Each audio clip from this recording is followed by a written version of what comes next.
Ulrich Zwingli, le fondateur du courant réformé. Notre cause est bonne, mais elle est mal défendue. Il m'en coûtera la vie et celle d'un grand nombre d'hommes bien. Qu'importe. Dieu n'abandonnera pas ses serviteurs. Il viendra à leur secours lorsque vous croirez tout perdu.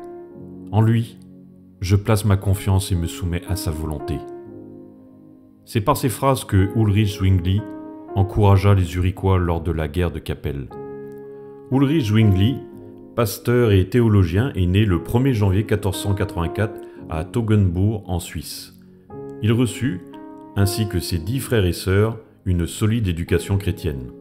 Après avoir appris à lire et à écrire, il acquit des notions de latin avec l'aide de son parrain curé, qui était également instituteur du village. Ulrich étudia dans une école latine pendant 2 ans, puis 2 autres années dans une école à Berne.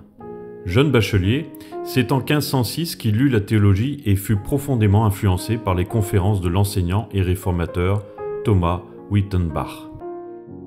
La même année, il fut ordonné prêtre et nommé curé à Glaris. Il expliquait l'Évangile par lui-même, puis cherchait l'interprétation par les pères de l'Église et par des auteurs chrétiens qui n'étaient pas toujours approuvés par cette dernière.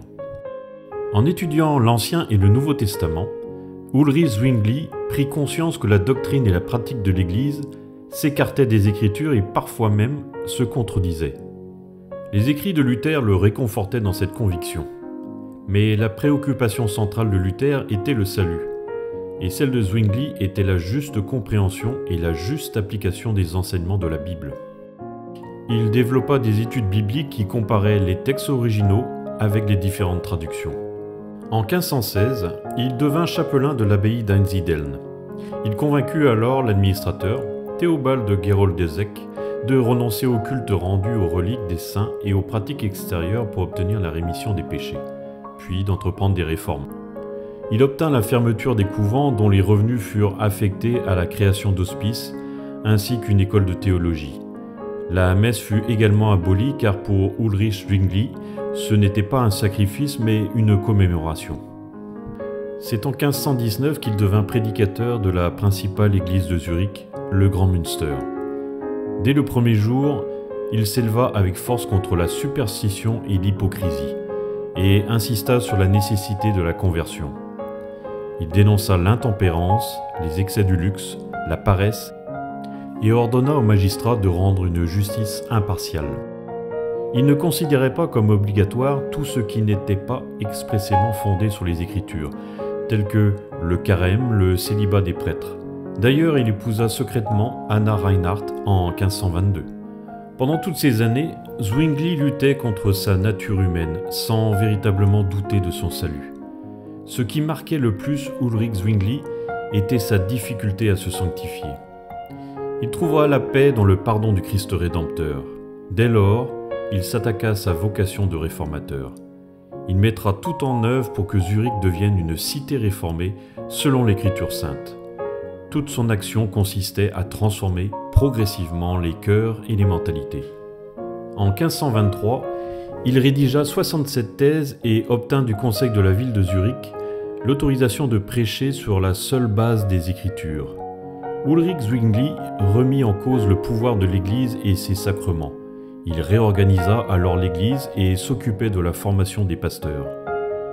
Les thèses principales qu'il mit en avant étaient que l'Église était née de la parole de Dieu et que Christ était à lui seul sa tête, que ces lois étaient obligatoires seulement si elles étaient en accord avec les Écritures, que Christ était la seule justice de l'homme, que la Sainte Écriture n'enseignait pas la présence corporelle du Christ dans le pain et le vin à la scène du Seigneur, qu'il n'y avait pas de fondement biblique pour la médiation ou l'intercession des morts ou pour le purgatoire. Zwingli ne voulait pas d'une Église coupée de la société, ce qui le conduisit à lutter au nom de l'Évangile contre les abus sociopolitiques. L'un de ses souhaits était de faire l'unité des diverses tendances de la Réforme. Il n'y parvint que partiellement, mais l'entente avec les anabaptistes fut impossible et ces derniers seront chassés de Zurich. Avec ses thèses, Zwingli se fit beaucoup d'ennemis, notamment les catholiques, les anabaptistes, Erasme, ainsi que Luther. Ulrich Zwingli était un homme de piété dont le zèle fut un exemple. Dans un sermon publié sous forme de traité et intitulé Le Berger, il écrivit : « Crois-tu qu'il existe un seul Dieu tout-puissant ? Crois-tu aussi qu'il est ton Dieu, ton Seigneur et ton Père ? Mets-tu toute ta confiance en lui ? Si oui, tu croiras réellement sans l'ombre d'un doute que ce qu'il t'a promis te sera accordé.